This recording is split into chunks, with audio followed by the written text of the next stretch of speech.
Good afternoon, everybody, and welcome to this Net Zero Roundtable. It's the last roundtable of WWEM this year. We're very lucky to have a plethora of experts on our panel, where we're going to basically be discussing an open fireside chat over the next 3 or 4 days on how we can use monitoring to help us towards that target of net zero. I think it's, if you're not aware of the target of 2050 for net zero, a lot of companies have said 2030. And I think it can be quite worrying that 2030 is, 9 years away, even 8 years away.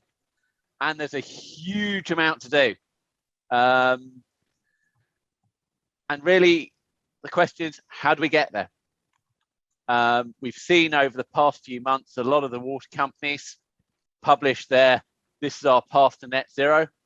A lot of it functions, a lot of it centers around reducing energy, producing more energy production, producing resources.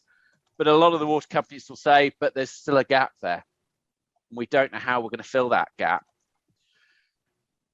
Probably the subject today is, what can we do? How can we help?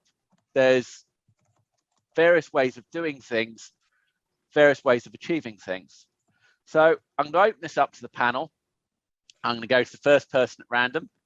And my first question I'm going to ask the panel to introduce themselves. I'm going to ask them, what one thing do you think we could do today to help us towards net zero? So, Penille, do you want to start? Yeah, and I was allowed to share some presentation or just one slide, right? Yep, perfect, yep. Because you just said that to me 5 minutes ago, so I just translated Danish. Just have to find our share screen. The rule of the day is there's no rules. No and let's rules. just have a good discussion. Yeah, I think for me this illustration is very, very interesting. Saying something which would be a hypothesis of where we are today. So what it sort of explains is that we have had a lot of good time with industrialization for a long while, and since the 1970s, sustainability has steadily increased. And this is from a Danish professor, and his hypothesis, which I think, at least in Denmark, is correct, is that here with the COVID crisis around 2020, we sort of get into to a breaking point where you have the sustainability and the industrial mindset being more or less equal, and industrialization disappearing, while sustainability is not just a nice trend. It's really that's sort of the focal point of the future of our society. So I think that explains a lot about what kind of difficulties are we in right now, because you have sort of these two mindsets and they are close to equally strong. And am I going to make my arguments in the one kind of mind world or in the other mind world? So I think we are in a very interesting point right now. And this figure, and nobody knows if it's true, but it also gives me some kind of hope that we are actually at a point that now, I was born in 1971, so I was born more or less when sustainability started. I'll be 50 this year, and these 50 years and all the time I remember we have been discussing sustainability, and when I was young it was sort of an interesting opportunity.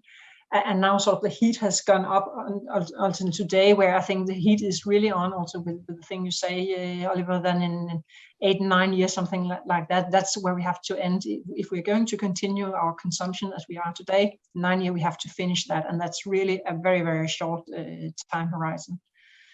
And in Denmark and in the city I work, we are working very, very hard on trying to find ways to become energy neutral. Everybody by 2030, that's a goal for the whole business. Everybody have to be neutral within that time frame. And when I heard that first, I thought, "Whoa, that's ambitious! And how are we going to achieve that?" But it's not even ambitious. That's actually the latest we can become energy neutral. So I think things are very, very urgent. And it's a very, very complex situation that we are looking into, also because we have these two mindsets sort of rubbing up against each other. So for me, what really works is that you continue making small changes, becoming wiser, getting a better overview, being more digital about your energy consumption. Where are we losing energy? Where are we losing CO2 equivalents? Also, is nitrous oxide? Is that really the gas that is important to focus us on? So really getting very, very sharp on what are the sources that we really need to address. And there, I think the digital revolution is actually more or less having the same slope and momentum as the sustainability society coming in. So these two trends, they need to collaborate in order to work this extremely difficult and extremely important problem to really work it out. And for the water industry, we are only one player among many. So I think it's important that we do it and everybody else do it. But we really, because this is our expertise, this is also our moral obligation, and we really have to work very dedicated on these issues. So thank you, Penille. Now, seeing as you set up your fellow countrymen with the nice comment about nitrous oxide, Mikkel, do you want to go next? You're on mute. Of course, I will. Yeah. So see if I can share just one screen. So this one here. Here we go. So yes, so I'm Mikkel Andersen. I've worked with Scope 1 emissions from wastewater by more than 10 years, and especially with nitrous oxide. And in terms of what to do or how to achieve, carbon or climate neutrality, I think 3 points are really important here. First of all, as Penille also said, reduce energy consumption at the wastewater treatment plants. This is by far the largest consumer in a community is handling of water, especially for aeration. But we've come a very long way in especially in Europe and Northern Europe in terms of reducing this. And the reduction here is mainly coming from installing energy efficient equipment, but also from doing a smart control. So the digital part that Penille also said, that we put new sensors and we put advanced controllers into play to minimize the energy consumption and also have the metering of energy use, so that we can decrease energy consumption even more. And what has then become clear, especially in Denmark, after running monitoring programs for Scope 1 emissions, both nitrous oxide but also methane are actually pollutants in terms of CO2 equivalents that we need to deal with. These are pure Scope 1 emissions, meaning that they are coming from the water utilities themselves and not by purchasing, for example, electricity, which is Scope 2.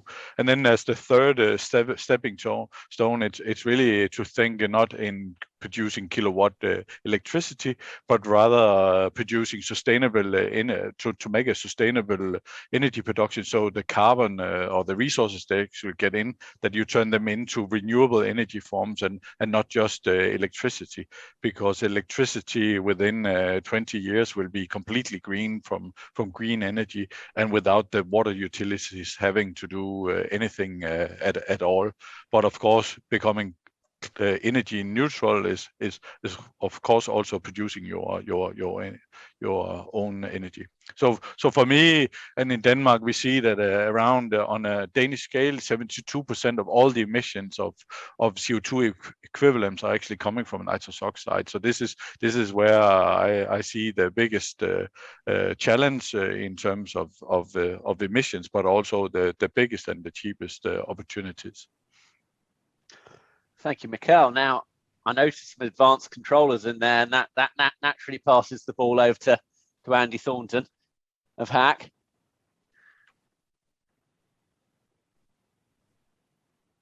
And you're on mute.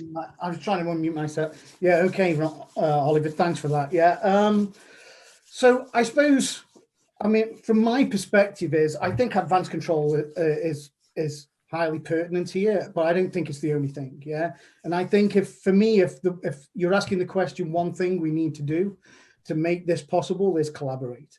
And I really think, we need to go to a level of collaboration that we haven't gone to before, because we're always faced, especially with the supply chain, of this looming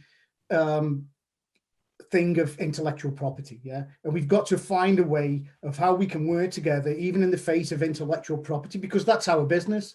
We develop instrumentation, we develop solutions, and intellectual property is really important for us. But I think to really get on board, we've got to bring in all of the stakeholders, because I don't think the water industry can solve it as an island. So I think the supply chain is absolutely key, because if we go back to what Mikkel was saying, yes, we can use energy efficient equipment, and that's important, and we need to drive the supply chain to do that. But also we need to think as well about the policymakers, maybe opening up opportunities for us to operate our business in a different way, to make sure, that we have the best opportunity to drive any of those solutions. And then also the people who contribute to the pollution. Sometimes as a water industry, we're faced with whatever comes into the treatment plant we need to deal with. And I think we need to be broadening the conversation out to talk to people, especially industry that is a significant contributor to the waste that we treat, about what we can do to help treat that waste at source or make it less impactful on our energy consumption. And then finally, the customers. I think we need to engage more with the customers, and it's also to do with their behavior. It's about maybe changing the behavior of the customers generally to help us with this, which is like a mammoth undertaking, I think. Yeah. So I really, for me, I'm naturally a collaborative person. I want to collaborate, and sometimes it's very difficult to collaborate, especially as a small startup organization who's maybe got some great ideas, which isn't describing me, but there are people out there with great products and great opportunities. And I think we need to give them a voice, and we need to find a way to bring all of the stakeholders together, because without collaboration, I think it's going to be highly difficult. Absolutely, Andy. So on collaboration, I think we'll move on to Pete Vale, who I know is an absolute master at collaboration. Well, I'm not sure about that, but thanks, Oliver, and hello all. Good afternoon. So let me introduce myself. I'm Pete Vale. I'm now the carbon and circular economy architect at Severn Trent Water. So my role really is to try and plot out the route for us to get to net zero by 2030, which as has already been said, is a significant challenge, but of course also opens up loads of opportunity to really drive forward some innovative, clever ideas. And yeah, I suppose I echo really what's gone on before. All are really sort of valid points. Definitely think it's the case that we need to get better at measuring. So it's difficult to change things and plot out the route unless we truly understand what the current status quo is, what the baseline is, for example, for process emissions. And we're improving on that, but we've still got quite a way to go. Collaboration, is absolutely key. And I'll if I just I'll try and bring up a slide or two if I can, which just outlines really that that theme of that.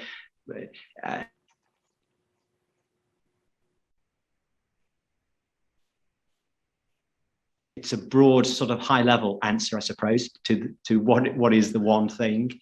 But I think it's just embracing change, it's embracing circularity. It's really committing to this need for transformational change. So it's moving away from what we've done very successfully for a very long time. And it's developing those sort of much more circular, carbon neutral flow sheets. And a lot of that I agree is about collaboration. So it's collaborating as an industry. I think it's actually really helpful to have, although it's an ambitious target 2030, I think it's really useful to have a sort of a definitive timeline to work to, because that, you know, that sort of mission-based innovation, I think it works well. We've got to get better at collaboration as water companies, and we need to look wider. We need to be more international, from a UK perspective, more internationally out-facing,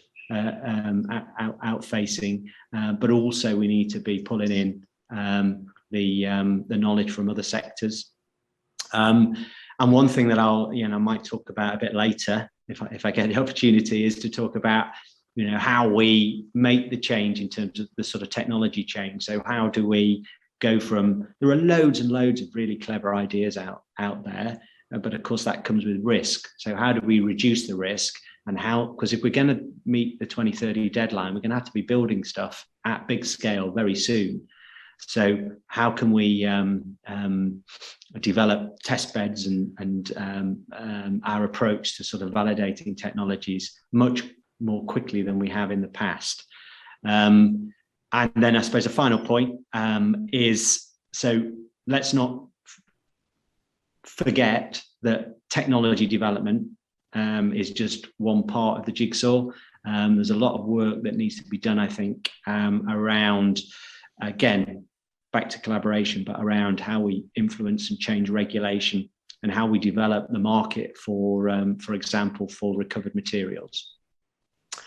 So yeah, I'm not sure that was one thing, Oliver, but no, that's absolutely fantastic, Pete. And if we don't get round to what you want to cover, then we will get round to what you want to cover. Just drop a subtle hint of this is what I'm going to talk about. Talking about circular economy, there's only one person I talk to about circular economy, and that's Steve Palmer. Steve.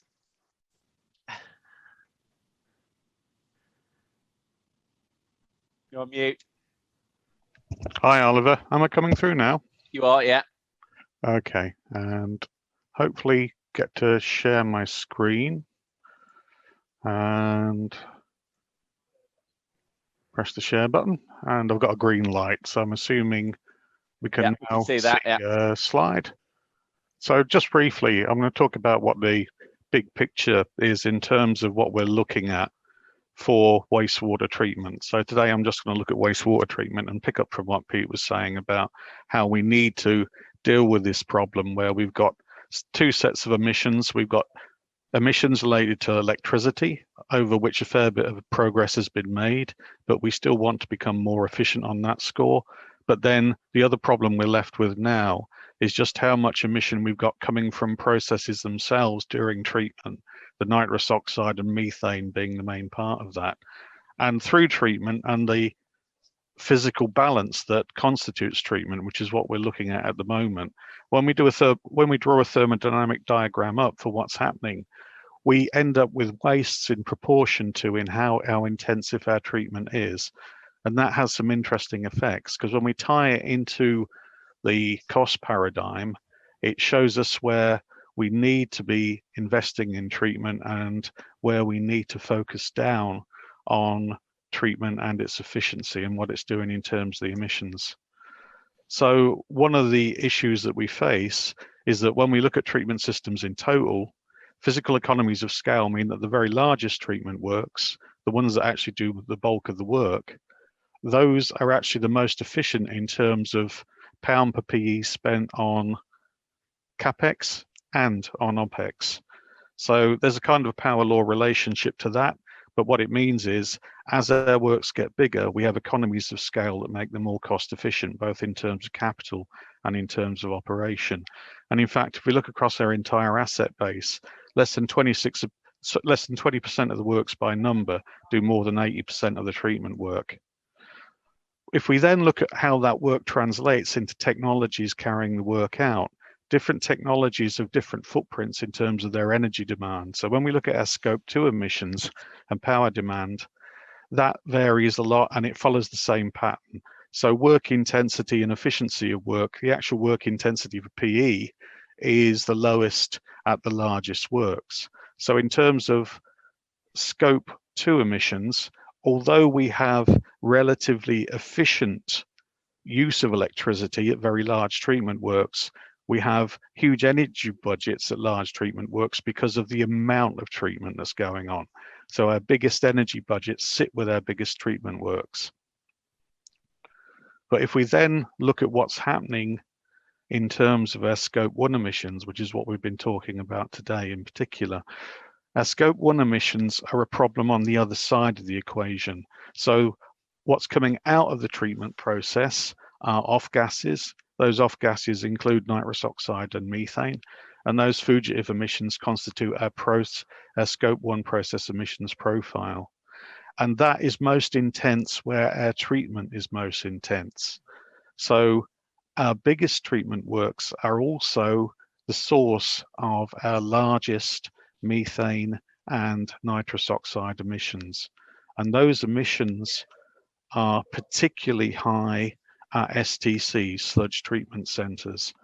So overall, what we're looking at is a picture where we need to align our strategy and our strategies for asset development and asset investment with what we need to do to bring down our process emissions.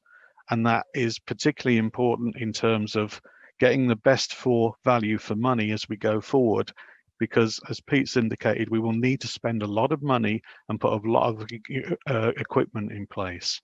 And a large amount of that will come down to us maximizing the efficiency of these assets, including those that are already quite efficient. And what that means is we need a lot of sensors, we need a lot of monitoring, we need a deeper understanding of the kind of trends I'm just showing you and how we can actually bring down those emissions at those large treatment works in particular. And part of that, and part of the promise that comes from increased monitoring and increased data analysis and increased understanding of process emissions overall, is if we can increase our monitoring and increase our understanding, a lot of the pattern of how these emissions occur is down to what's happening physically within the works and biologically within the treatment works. So by increasing understanding and having a system with more monitoring in, one target that we can all move towards in future potentially is an autonomous treatment works, where the works runs by itself to a large degree from an AI, and there is less in the way of jumps in performance, and the works itself is strategically managed by its operators, and in effect runs itself day to day. Now that's a long way off, but we've got stuff at the moment developing that could take us there. So I think that's a good point to hand back to the group. So it reminds me slightly. Andy,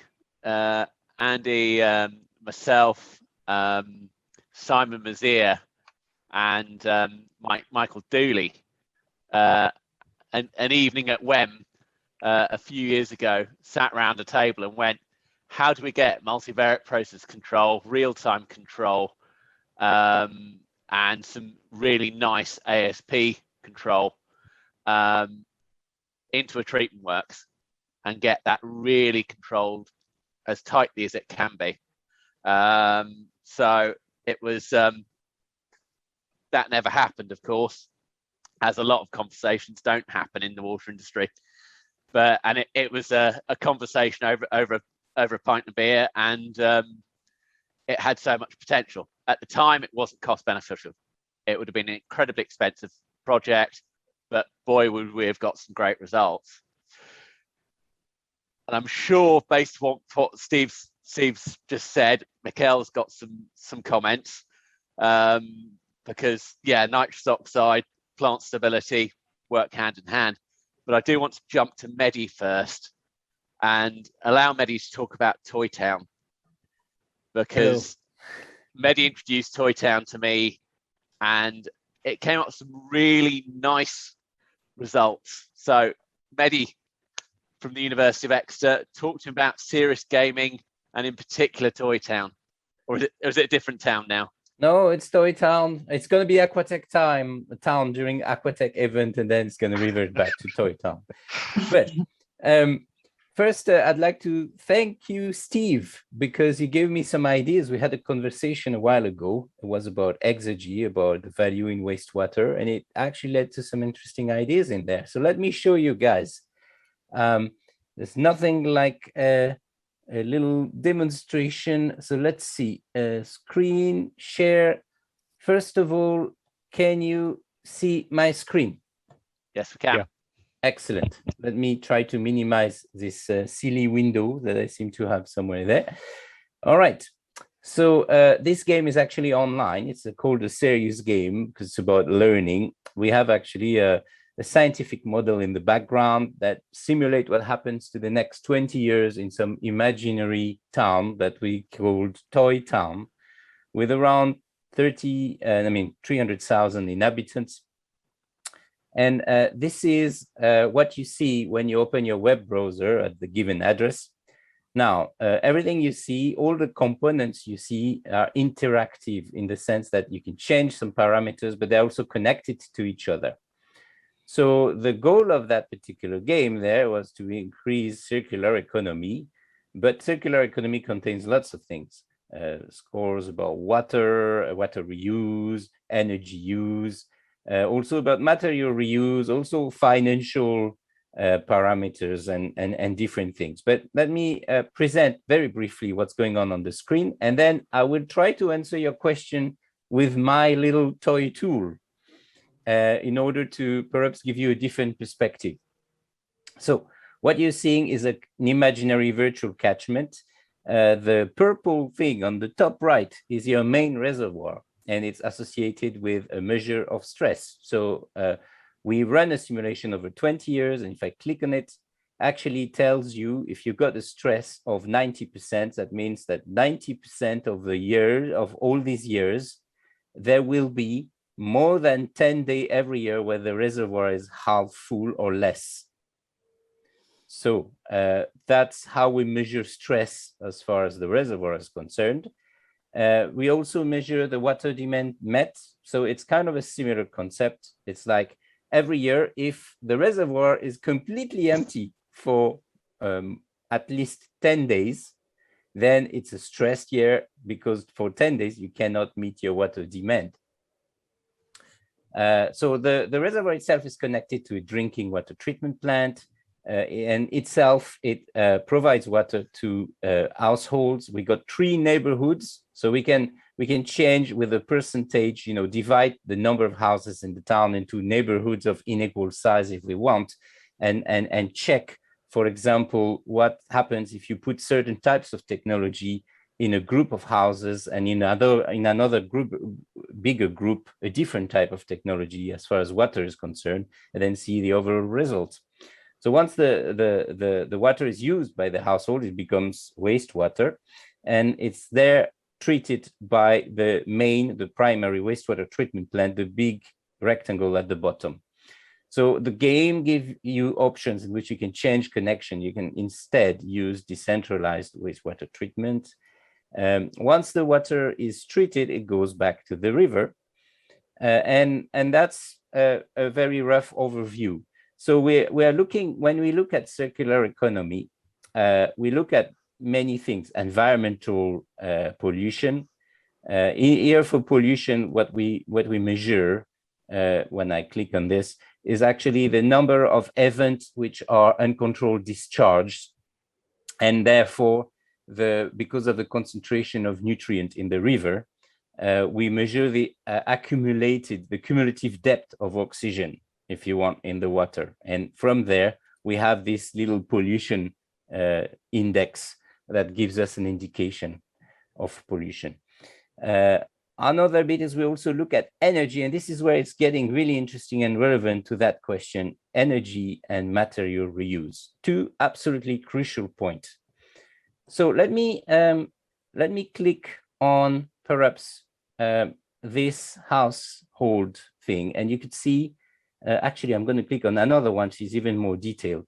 This is the share of energy use between the household and the water treatment. And you'll notice that as far as the energy used for water, so in some energy, you could see that 98% of the energy used comes from the household, and 2% is about the wastewater treatment plant. So what it tells us first is that if you want to make economies of energy and minimize emission, well, perhaps you're better off trying to find strategies to minimize your energy consumption at the level of the household, because you'll save on 98%. Let me give you a very striking example. I'm gonna select for all the houses in the neighborhood A, which is 100% of the house in town. I'm gonna just change a shower head. So if I change the conventional shower for something like a fog shower, which mix air and water so that you spend less water, you actually save not only water, but you save a significant amount of energy. If you look at the bottom, energy consumption is 12.5 gigawatt hour per year in average for your wastewater treatment plant. If I just, in every house, if I was to just put a fog shower head, then it would become 10. We've saved, just by doing that small adjustment, we've saved a significant amount of energy.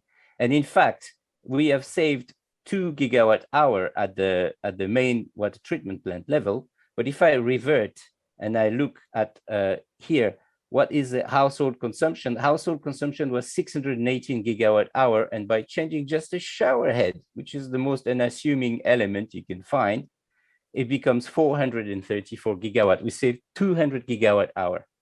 So first, reply to your question, part one, I would say, is if you want to save energy, look at household use of water and energy, and this is where most of it can be saved. Well, the second answer is actually a little bit different. There is another aspect to it, which is actually in the wastewater itself. Now, something very interesting happened. The wastewater contains, if I click on material reuse, it contains a lot of things. It also contains metals. In particular, when you have human activity, it concentrates all sorts of metals which are mined and then extracted and refined. And these metals themselves take a lot of energy. Exergy, more specifically, the amount of energy needed for the metal to be mined and refined from the earth core. So what is amazing is I've made a list with the literature of all the different types. I mean, not all, but 1/3 of the metals you could find in the wastewater. And I've put a little here, a little indication which you can actually change the amount you save. And in blue comes what happens if you manage to save 85% of all these metals. For a town of 300,000 inhabitants, basically, if you manage to recover things like aluminium, cadmium, and all these metals, it doesn't look that impressive, okay? It's like the equivalent in energy of energy savings of having 7 wind turbines working all time during 1 year for each year. But it's also the equivalent in carbon sink of planting, roughly speaking, 5% of the surface area of the Netherlands every year. In the fact that you are saving this energy, and this is in carbon sink equivalent, like covering this kind of surface area in forest. Now, what's really, really interesting is only about domestic wastewater.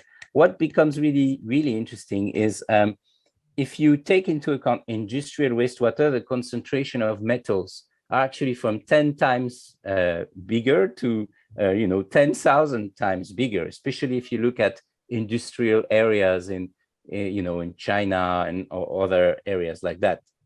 So what happens is, in fact, if you were to recycle 85% of the metals you find in wastewater, it would be, for a town of 300,000 inhabitants, if you count industry, that would be the equivalent of planting every year 50% of the surface area of the Netherlands in forest, in carbon sink.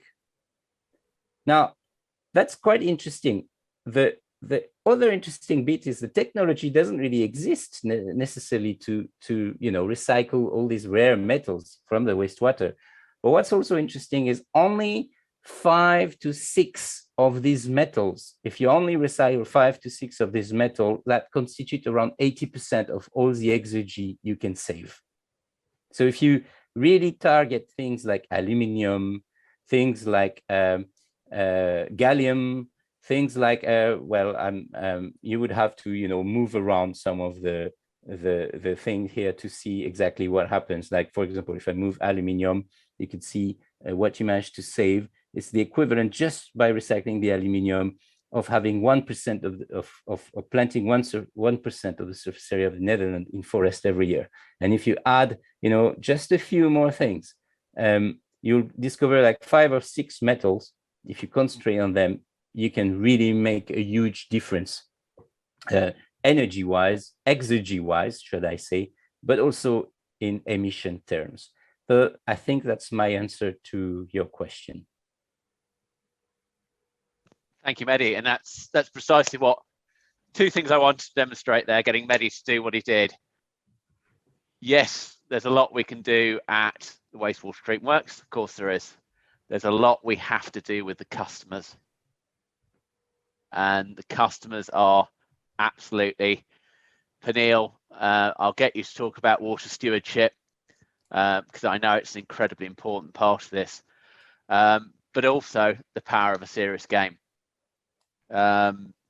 It seems you start talking about serious games, well, why would we use serious games? But in 5 minutes there, we've just seen quite a lot of the different ties.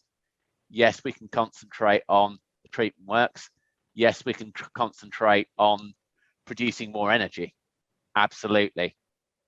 Some of that gap, and I know a lot of the companies have got a gap, customer becomes an absolutely essential stakeholder there. I think there's a very important point as well, Oliver. Sorry to butt in, but I think it's really worth picking up on what Mehdi's done there, because it's so important. And what he's doing by using exergy in the analysis is he's showing how energy and carbon are related across a whole area of activity, from cradle to grave to a degree. Part of the issue here is that current economics simply doesn't include that. There's the doctrine of externalities that's used in conventional economics ignores how some of these costs accumulate between one area of the economy to the other. So at the moment, our policy making and our economic policy making is blind to the type of thing that Mehdi's just showed us, which is that by intercepting certain metals, and there'll be things in there like rare earths that there's talk about opening new mines for in the future, open cast at huge environmental cost. A lot of that material could be covered through wastewater treatment, through municipal sewage treatment. The reason why we don't see the cost benefits at the moment is their costs aren't comprehensive enough. So there's a lot that needs to change going forward, and a lot of it's to do with information. So again, with regards to the gaming, the more information we can provide to point out where we're not understanding things at the moment, the more powerful an argument we've got to get us to start doing the right things. But I think it's also having that information in a digestible format. And yeah, understanding those links, but understanding it in a way that we can communicate to the policymakers, can communicate to the decision makers, can communicate to whoever we need to communicate to. If I go, Penille. Yeah, I think it's extremely interesting, this serious game by Mehdi. And what I really appreciate, which is sort of an aha moment for me also, is that we are very occupied in Denmark, in my utility. Like, we want to be, our utility, it has to be clean. So we have to sort of have zero carbon within our own scope. So it would never have occurred to us to look into rare metal, because it simply doesn't make a bleep in our system. And looking at these fog showers that I never heard about also, I think really to expand the scope, it is even for us, it's very difficult just to find out our own backyard, but to look across it, I think that's very interesting. And I think it could be very helpful for many utilities to play this game, to sort of play around with what can we do. And I'm very impressed. Yeah, I mean, to be honest, I've been trying to get Mehdi to develop a serious game based upon a water company, so people can understand the investment decisions the water company has to make and inform the customers. Yeah. But what gets me and what this brings me back to is the production factory. We saw the Dutch, and correct me if I'm wrong, but it was about 2009, produced the STOA report of the wastewater treatment plant in 2030, long before we even talked about net zero, long before. And it's something I read at the time when it came out and took to heart, because of course I saw instrumentation as a vital part of the production factory approach. Now, it took the Dutch said 2030, so they had a 20, 21, 22 year, 23 year timeline. I would possibly argue, and somebody from Holland would probably tell me I'm wrong, I would say the Dutch have already achieved it. Now, the Dutch are very instrumentation heavy in most of the processes that they produce. The Nerida process, which I know is going in a lot in the UK, is quite instrumentation heavy. The Sharon process, which came and went from Holland, very instrumentation heavy. But it's very much that production factory approach, which to an extent, I suppose we've taken on board in the UK, but not really. And I still think there are some barriers there to the production factory approach. There are certain elements within the wastewater treatment places, especially the sludge treatment centres, that we can't measure. And yes, the production factory, we talked about stability.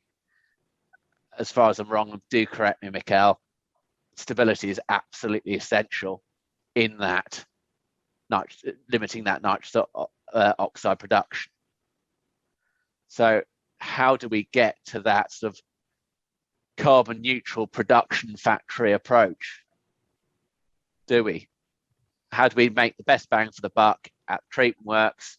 Obviously, yes, there's the working with customers as well, water efficiency, but also energy efficiency. Also, how can we help? So, but is it fair that we're not in the UK? We're not really a production factory at the treatment works. I would say the only exception to that, I think, is the excellent work that Severn Trent did at Penille, which I'm a great admirer of. Why do we not do more of it? Yeah, thanks, Oliver. I happen to be at Penille actually today, so I am looking out the window at our anaerobic MBR, which is 30 or 40 meters away from me. So I think we are making progress. Instrumentation is a really interesting one, isn't it? Because it's definitely part of the picture, part of the solution, but it's only a part of it. And we've long had a strategy in Severn Trent that may or may not prove to be a sound strategy, but I think it makes perfect sense to think of a large urban sewage treatment works as a biorefinery, resource recovery factory, call it what you will, and also recognizing that, you know, the treatment works itself is clearly a really important element of the system, but the system extends up into the network, and having good instrumentation and information from the network really helps you have an efficient, low carbon, low energy treatment process. If you're going to be doing, you know, sophisticated advanced controls, machine learning, AI, even moving towards the sort of digital twin concept, then clearly instrumentation's really, really important. You know, I don't know yet whether we can use sort of lower cost soft sensing approaches, or whether we really will need, you know, on an activated sludge plant have, you know, maybe we need to measure not DO ammonia, nitrous oxide, nitrate, nitrite, pH, conductivity. You may need all those things, or you might be able to use sort of soft sensing, mechanistic models and other approaches. And I think it's absolutely right that the focus is on those big works, because as Steve was saying, that's where the bulk of the emissions come from. So if you're plotting a route to net zero, definitely focus on the big works. But don't forget that Severn Trent, for example, have 1,000 works.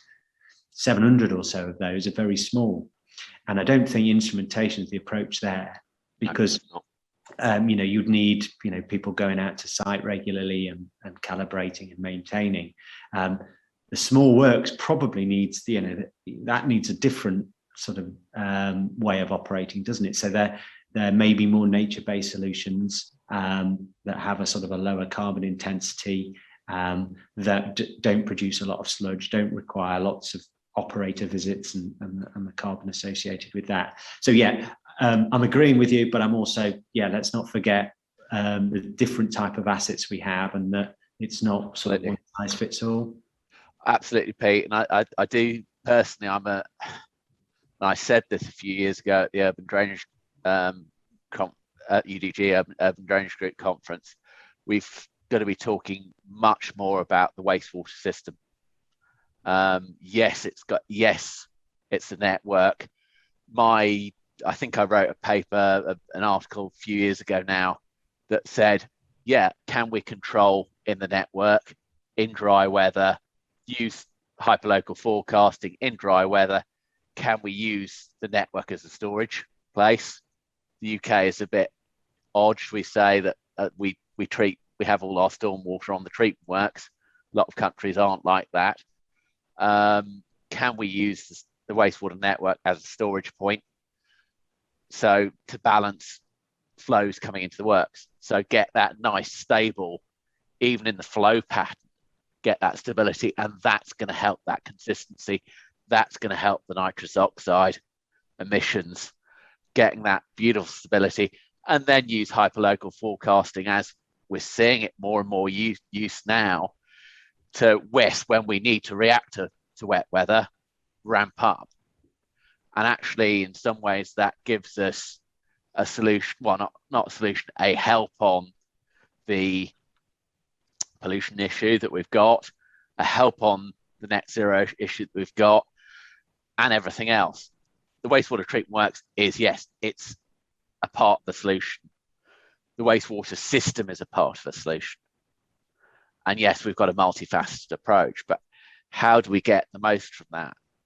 Yes, on the big works, on our min-worths of this world, go crazy.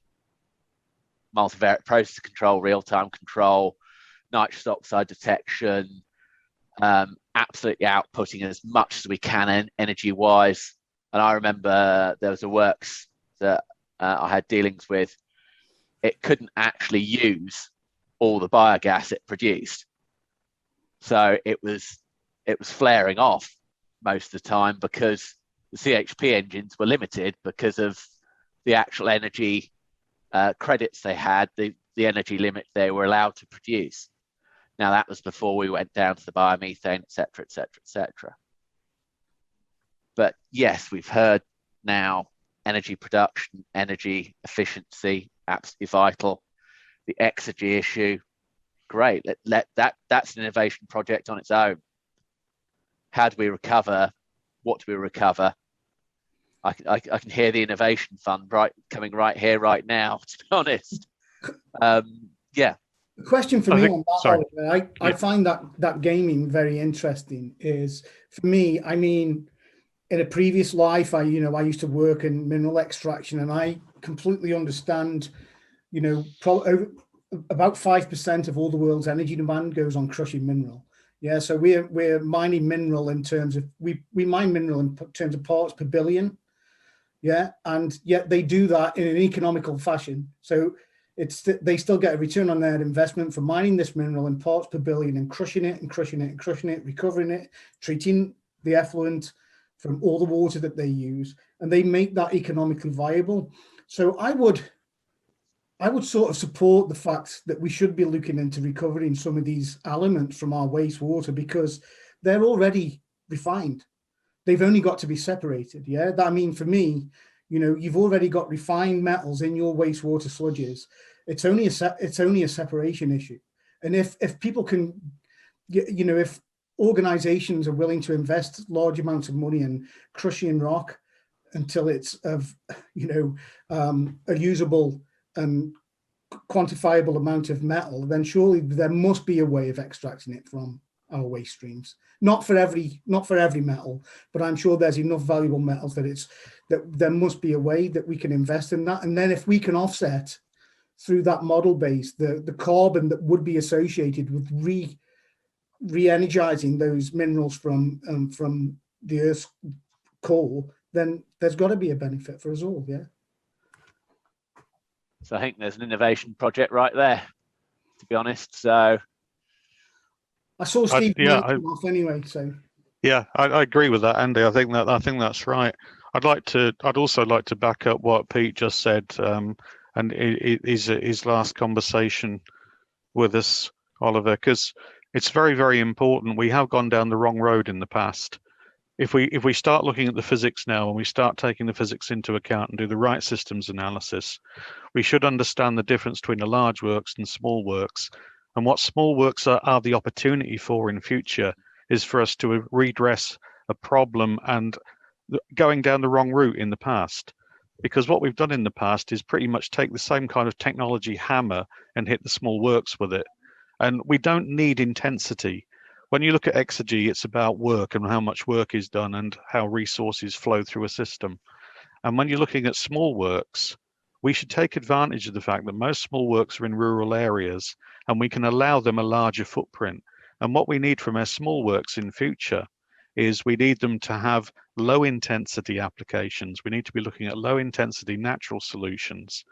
We need to balance out the exergy flow through that works by making it a low intensity facility and increasing the variety of services it offers. So in future, small works need to have a wider utility. So if we pursue natural solutions, we can look at solutions that include, say, flood storage and flood management. The same kind of area can be utilized to increase biodiversity.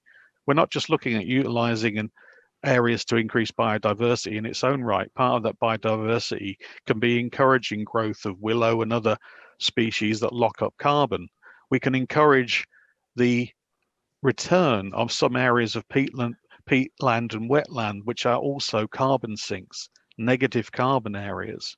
So if we take the right approach to natural solutions, we should be able to draw a line somewhere along the 2000 PE or something like that. We can start looking at smaller works and simply say what we should really be doing from the next AMP or so onwards is saying all small work should tend towards natural solutions. And those natural solutions should be broad-based on a wide amenity basis, underpinned by physical analysis. But basically that physical analysis will point you towards generic solutions that go along the lines of having naturally based solutions that have a wide utility and can do a number of things at the same time. And those things include issues that we've got at the moment, like carbon, like having to deal with flooding that is more of a risk as a result of climate change. It's easy to map a natural solution on a wider footprint to a series of outcomes if we identify the outcomes as being something that we want from that category of assets going forward. So we're talking more sort of lagoon facilities. There's a whole range. I mean, it's not just lagoons. So it could be lagoon type systems, but it could be a mixture of systems. So it's also possible to increase intensity where we need to. So for example, one of the things that you could do is have a natural solution with a side stream on it or a small side reactor that's quite intensive, where you also have some solar PV or a wind turbine to provide electricity to that. So there's nothing to stop you producing a small natural solution that it will have a larger footprint, but it could also be adapted in terms of intensity by looking at where the intensity is required for whatever aspect that is. Won't normally be the BOD or the COD out in the countryside. It's more likely to be nutrient, phosphorus or ammonia. But again, it's something that's entirely possible. And we have other technologies at the moment where we can add to existing technologies. Microvi, as an example, might be a way of bringing in biotreatment to systems that otherwise don't have intensive levels of biotreatment. So there are ways of actually having a small degree of intensity where we need to have it on a small scale, but not simply putting out a technology solution, an intensive technology solution, which is better suited to large works. I think we need to move away from that model. And I think it's quite clear where we need to go, because if we map out what we want from those small works in future, that will then describe a space and an idea, a concept for what it is that we build. And of course, those smaller works with those low intensity solutions having less of an impact. So I mean, we talked about, what was it, the type 1 emissions, majority being from the larger work. So when I look at, say, Yorkshire, I think 70% of all their wastewater is through 2021 sites. That's obviously a big place that we can have impact, that we can limit our carbon emissions. Is it nitrous oxide control, Mikkel? I know you're going to say, of course it is. It's nitrous, it's methane, but what are we doing wrong? Well, you're not doing anything wrong. Let me share a slide, because I actually agree with a lot of what has been said. Because here in Denmark, we've been monitoring nitrous oxide and also methane, I should say, for the duration of the last 2-3 years. And what is quite clear is that it's actually the bigger wastewater treatment plants that have the highest emission. But that being said, it's also the emission plants that have all the tools and know-how and sensors and logics to actually treat the problem. One comment on the high intensity reactors being small or not. We actually see that all side stream reactors that we have measured on have a much higher impact in terms of climate impact than conventional ASPs have. So when we talk intensity in terms of nutrients per volume per time unit, we have to really be careful in terms of what we implement. But what is also clear is that if you look at this is the Danish context, around 30 of the biggest wastewater treatment plants are treating more than half of all the wastewater in Denmark. And then I think the rest of the 700, a lot of these will do quite well with wetland or constructed wetland type of wastewater treatment plants, where infrastructure in terms of sensors and so are not at all needed, because these are more passive systems that go about their business and are quite happy to be overflowed with stormwater if that should happen as well. One element that is really important here, and let me just stop, and that is the regulation, because there's a driver here as well. So gamification is one way of putting focus on an issue, and you mentioned before that Denmark is ahead in many cases, and one of the reasons why we actually ahead is that we have a really good collaboration between the environmental department in environmental ministry and then the utilities. So actually the N2O regulation in Denmark, that came about on the background of monitoring for a couple of years to give the tools and the first know-how for the EPA to start to regulate the for example here the nitrous oxide, and there's similar on methane where they're looking into this. But in last year in 2020 they passed a new climate plan where the utilities will start to monitor and have regulations around the emissions of nitrous oxide, which is by far the most the biggest part of the scope 1 emissions. But there is a limit to who should do this, and here it's actually not 2,000 PE but 30,000 PEs, because below that then the waterworks are are too small, and often they lack all the instrumentation needed. But in essence, by 2025, they will start to regulate and diminish the amount of emissions, Scope 1 emissions. So the thing that actually is so important, and this is the link to the gamification, that is actually the awareness. So how do we actually educate both utilities, but also end users, which are, metering their waters by use and then paying a fee on the wastewater that they deliver. And one thing that has been done in Denmark and driven by the EPA in Denmark is that we have this, what we call the Paris model, which is a really simple framework to implement and document and also make a sort of an inventory of emissions, use of electricity, and how much green energy is produced, so that we can start to actually see, what makes sense in terms of mitigating nitrous oxide, what makes sense in terms of producing biomethane, and convert it up to full natural gas. And actually now the water utilities in Denmark are starting on a simple scheme to benchmark one another against each other, and they've done that for a decade or more in terms of kilowatt hours produced and used. But now it's also a climate bookkeeping that will be placed. And in the end, the driver for all utilities, and I think that is the same in the UK, we need the regulation in order to allow utilities to charge the end user for the implementations in terms of more expensive technology and so forth. So it starts in Denmark by inducing incentives to do something about the problem, and then afterwards, rethink the regulation so that you can actually think the solution in as a cross-sector thing. And I think Penille can tell you a lot more about all the problems that there are when we have strict regulations around water and heat and similar. But actually, a carbon tax is one of the simplest tools that we can implement if we want to become net zero, because then you get the economic driver both for the end user, for the utilities, and for the public in general. So this is also a thing that I think should be kept high in terms of the wish, if you want a driver that is very efficient. Interesting stuff. I mean, in the UK, I know we've been aware of nitrous, and I'm certainly aware of our emissions. Do we monitor it? I don't think so. Should we monitor it? Perhaps. But is that because there's no driver to monitor it, so we don't?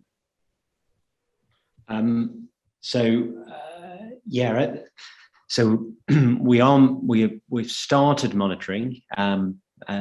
We've got one site that we've been monitoring emissions from for 7 months, and getting some really interesting data, has to be said. Just reinforcing this. Nitrous oxide emissions vary seasonally, diurnally, spatially, and the emission factor is admittedly just based on one site at the moment, but it is substantially higher than we would currently report through the carbon accounting workbook. And I think there's a real logic for why the carbon accounting workbook was developed. It means it's consistent, but I think we as an industry recognise that it's becoming outdated, and we definitely need a much wider monitoring programme, which doesn't necessarily mean that all works in future will have to have nitrous oxide monitoring on it, but we certainly need to rapidly expand the monitoring programme to cover different types of works, and I'm talking UK wide here, not Severn Trent, and we're all working together on this and trying to work out the best way of doing it. But it needs different unit processes, different types of works, and going back to the collaboration theme, it's essential that all that information is shared so we can come up with the right strategy and the right way of accounting. Because the approach we take at the moment, where our nitrous oxide, we report nitrous oxide emissions just driven off population equivalent and the ammonia load that comes into the works, and takes no account of the unit process or how you operate that plant. So I'm convinced that will change and needs to change. But as I say, we need to ramp up our monitoring activity, certainly.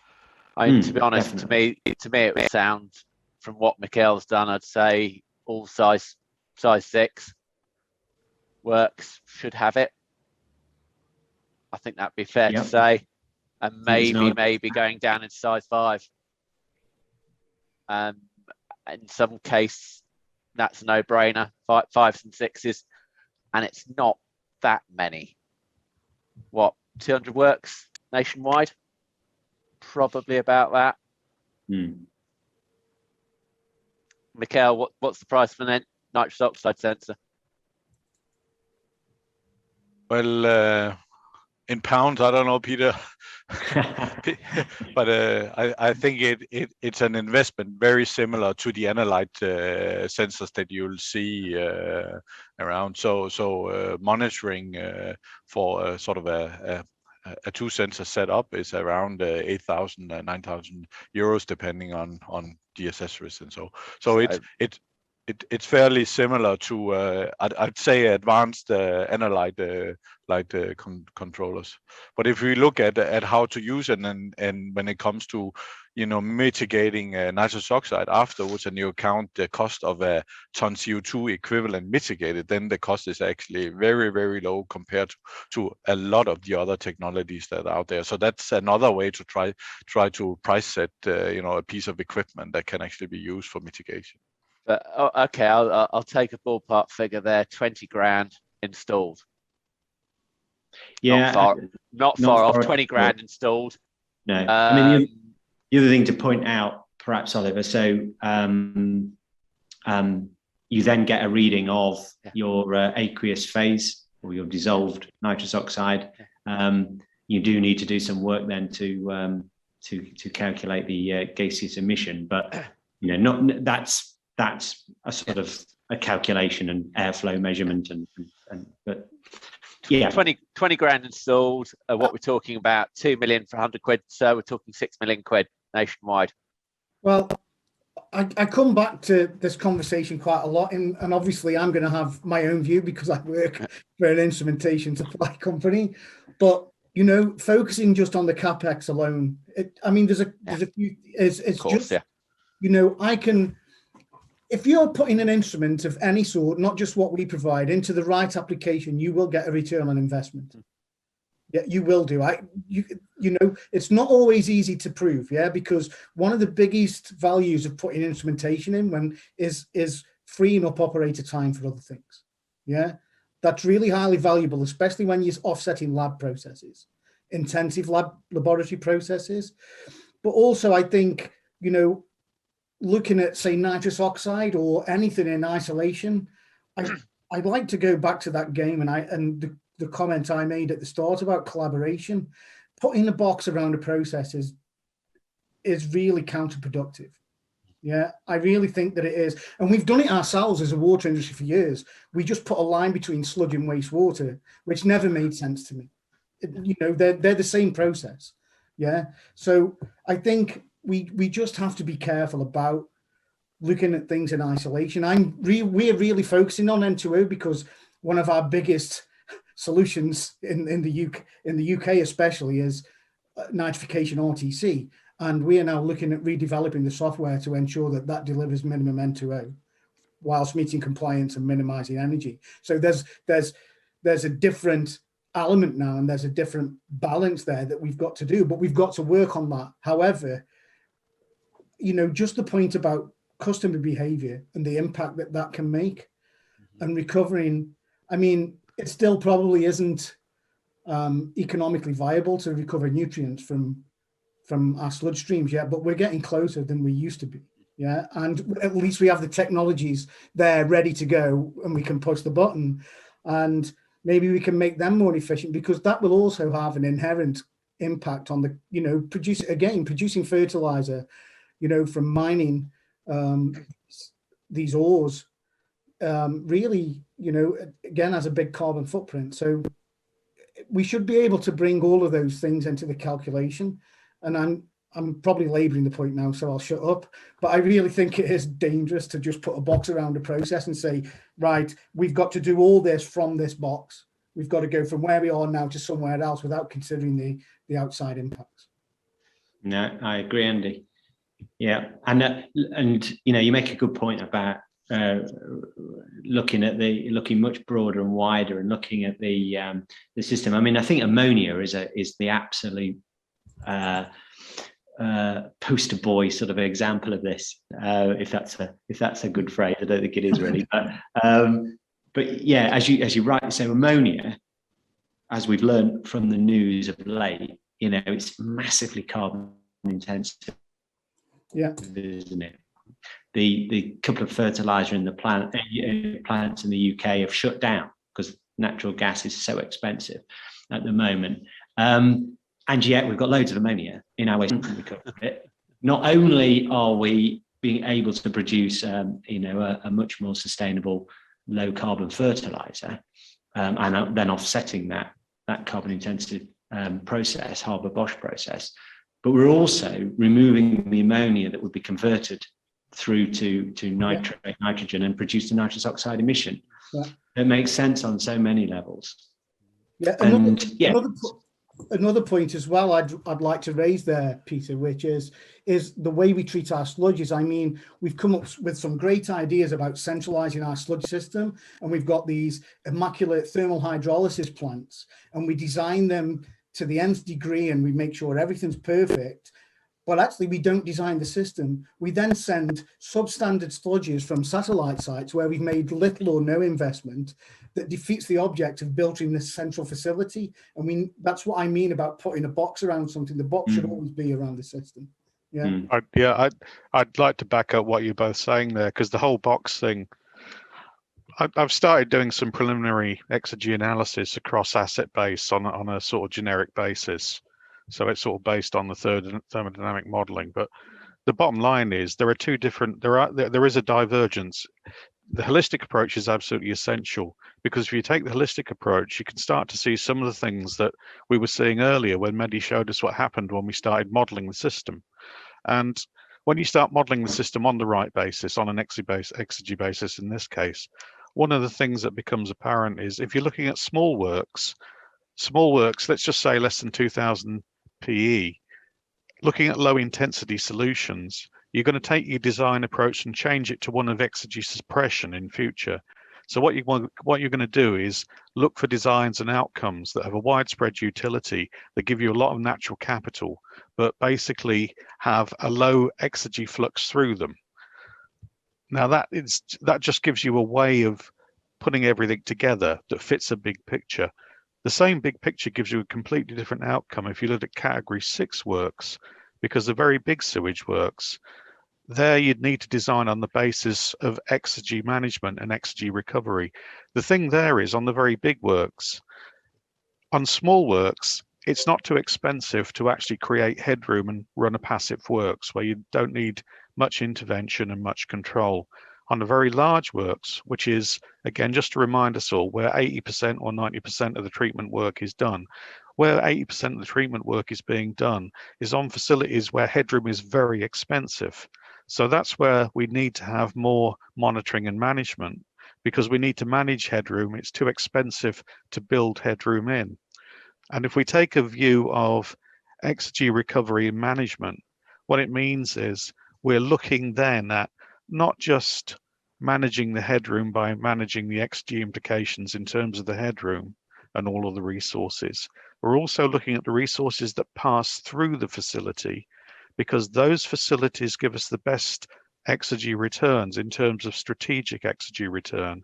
And that's something that the gaming showed us earlier when Mehdi was talking about, for example, certain metals being targeted because they're high value. To add to that, there is a very interesting picture I want to show you guys. I think I'm not a specialist in exergy or anything, so you're gonna have to excuse okay, can you see that curve? Yeah. All right, these are signaling in time the maximum point of exploitation for different types of metal. Here is a list, it's more readable. Now, what's interesting is sensors are going to become quite interestingly useful if you can determine the quantities, or at least the concentration of this different type of metal, particularly those in red, because they're already running out, and it's going to become exponentially more expensive past the date where you've got this peak. It's going to become exponentially more expensive to mine them. So, for example, something as unassuming as nickel, it's the peak happens in 2033 for mining nickel, and at the moment it's around $20 per ton. But if you project yourself, let's say a couple of generations, 40 years later, that ton of nickel that you did not try to recycle in your wastewater system will be worth not $20, but $600 or more. As it follows an exponential curve, I mean, we can let our imagination go a bit crazy, but it's not just it's not just nickel.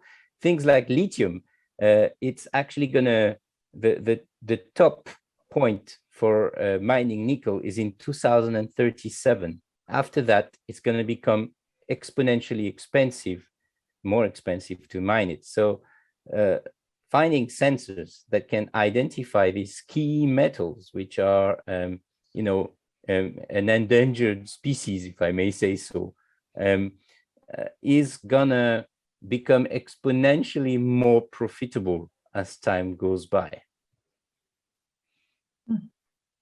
Penille, you've had your hand up for quite a while.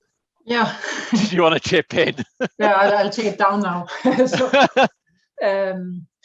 if we think of this in terms of stewardship, and you may call it water stewardship, and I saw Rökström, he just called it, we are all now, he called it planet stewards. So he had this idea of planet stewardship. We really have a very, very difficult task within the next 10, 20 years to succeed with this transition. And in order to do that, I think this team is absolutely fantastic, and I would love to invite you all to come to Hillerød and just try to sort of make that maybe based on Mehdi's gamification thing. Can we perhaps put in the Hillerød utilities number to really have this system view that Stephen talks about, and also understanding the exergy, and have the sensor so that we actually know. Right now we are flying blindfolded in a very, very difficult terrain, and we don't even know what really counts. Is it the metals or what is it? And to have this focus also on nitrous oxide, to have all of this integrated into one solution. And it reminds me, I have been an opponent to a couple of PhDs in Denmark, and what they're working on is to integrating the water stream with the energy system. You could aerate when the energy is cheap, or you could do it while the environmental load is low, or you could aerate while you sort of reduce ammonia a lot. And suddenly, when you become very clever at this, and these guys, they're very clever at it, you really have to choose. Is it money? Is it CO2 load? Is it nitrous oxide? Is it nitrogen? Is it CO2 from the energy system? What is actually important? And I think as long as we adjust all of this, and this could be nice improvement, I think there are really a lot of nice improvements. But before we have this integrated understanding, we can't really do the right thing, because we might so easily invest our focus and our energy on the wrong place. So we really have to be very in digitalization. I think we were at the same session once. Oliver, I can't remember who said it, but I really say it a lot and say, from a digitalization point of view, Frodo has just left the Shire. That's how far we've come. So there's really a long way to go to have this holistic, systematic understanding how to integrate with our surrounding, with the energy system, prioritizing between the different things to sort of steer the whole Earth into a sustainable range. And this is extremely interesting and extremely difficult. And we cannot keep on discussing, is this too expensive for this sensor or not? come on, guys, we really have a real problem here. We need to solve it. And we need, as I said in the beginning, we need to build it up like small steps all the time, improvement. And if we do not get started, we won't manage it simply. So we have to get serious. Apropos also your serious game, we have to get serious about this challenge we have before us. We have to be serious about stewardship. We have to really understand the system and how do we and the listeners here who are clever in this, how do we spend our focus? Where are we spending our attention? It is extremely important now and in the next 10 years. And 10 years is nothing. Just blink your eyes, and 10 years just gone by. So we really have to think hard now. I think another point is there, you just reminded me of, Penille, is we have to find a way to speed things up by having more trust in others' investigations, trials, you know, and we need to be willing to import already proven technology from other customers. I think that's still a stumbling block that we have here. Sometimes, you know, quite often, you know, as a company, we quite often used to do things in Germany first because we originally were a Germany central organization. And I mean, that's changed now. We do a lot of our stuff in the US, but quite often we get comments, we don't want something importing from Europe without, you know, first testing the hell out of it. And I think why we need to manage the risk, and we do need to do tests and trials, you know, sometimes we do that. We go to the point of overkill with that, where the supply chain almost loses interest because it's not a bottomless pit. Yeah. And it's not serious. It's not serious on the part of the utilities. The utilities have these problems, so go on and solve it. And it's very easy staying in this safe area where we play it safe because we are getting all kinds of from all kinds of sides. But we really also have a problem that we need to solve within the next 9 years now, and we have to get serious. And I think that's the point, to be honest. 9 years and counting. When I started this by saying I do a lot of professional interviews, and I asked the question, one of the questions I asked, because I want to see the candidate's honesty: can the water industry achieve net zero by 2030? And the vast majority say no, we can't. And even say 2050 is tight. So yeah, there is an action point. We've got to move in the right way. And I think actually to be fair, the water companies are moving in the right way. They do know there are things that they are doing now. They do know that there are things to investigate. Pete, you doing the anaerobic MBR at Penille is amazing. I'll quite happily say it. We are doing things. There is a plan, but there's also that gap. And I think most water companies have said there's a gap that we don't know where that's going to come from. What more can we do? Well, there's quite a lot to go at. Andrew Chappell on the chat has said, so what is the next step? I think we're already taking some steps, but I think the water companies have, in the UK at least, have produced plans. They've all published those plans. They've all said, this is where we're going. Brilliant. They've all said, but there's a gap. How do we address that gap? To be honest, I think we've had a fascinating conversation here today, and we've brought things out of each other. That's why I brought this together. I knew this group of people would come out with some moments, and I think we have in the past hour and a half, believe it or not. So to wrap this up, what are your takeaways from today? Penille?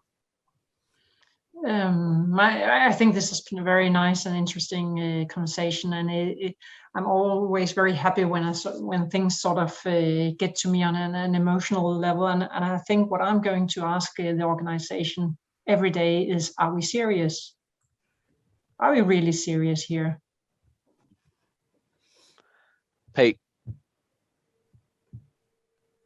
Yeah, I agree. It's been a really thought-provoking discussion for me. I think it's clear to me there are so many sort of angles and different ways of looking at this. Penille's absolutely right. Centrally, are we serious about delivering this change? And that clearly, we all need to step up to the mark and make sure that that's the case.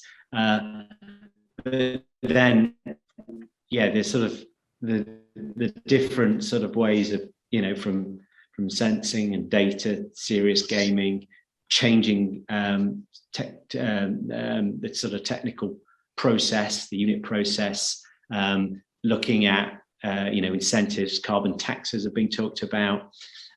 Looking at it very fundamentally is brilliant, isn't it? So I've heard Steve a couple of times now talk about exergy and thermodynamics, and each time I get a little bit more, and I'm probably still not quite understanding it in its detail. But so take-home message for me is, just make sure we look broadly and think about the whole system and not just focus in on narrow areas. Andy. So I'm glad that Peter understands Steve. Maybe I can understand Peter and then learn to understand Steve. I think so. My take. Me. The first thing I want us to do is to look broad and collaborate. But I also some of this has been thought provoking for me from perspective of the game, and maybe I also have to look at my own personal impact. And maybe if everybody did that a bit more than we currently do, you always get the feeling that you can't really make a difference on your own. And maybe it's time that we got the message out there to people, to the customers and to other polluters, that actually we need to work as a team to do it. And maybe I should also do my bit. Maybe we should have a regulation on what type of shower you can have. Maybe that's... I'm sure Mehdi will show us it's not only just the showers. So Mehdi. Well, first, I'm super pleased with the feedback I have from you guys. So I invite you whenever you want to use a serious game, even if you want actually to modify a bit the model, adapt it a bit to show different things, give me a shout. I'll be happy to help. But the thing for me that I find quite interesting is there is 3 types of stakeholder. There's the citizens, whatever they do, they use less water, they shower less or more, whatever. Then there is the businesses, and then there is the policy makers. What I'm interested next is what happens when you can simulate the different things that you can do with these 3 different types of people. Like, for example, right, you were talking of taxes.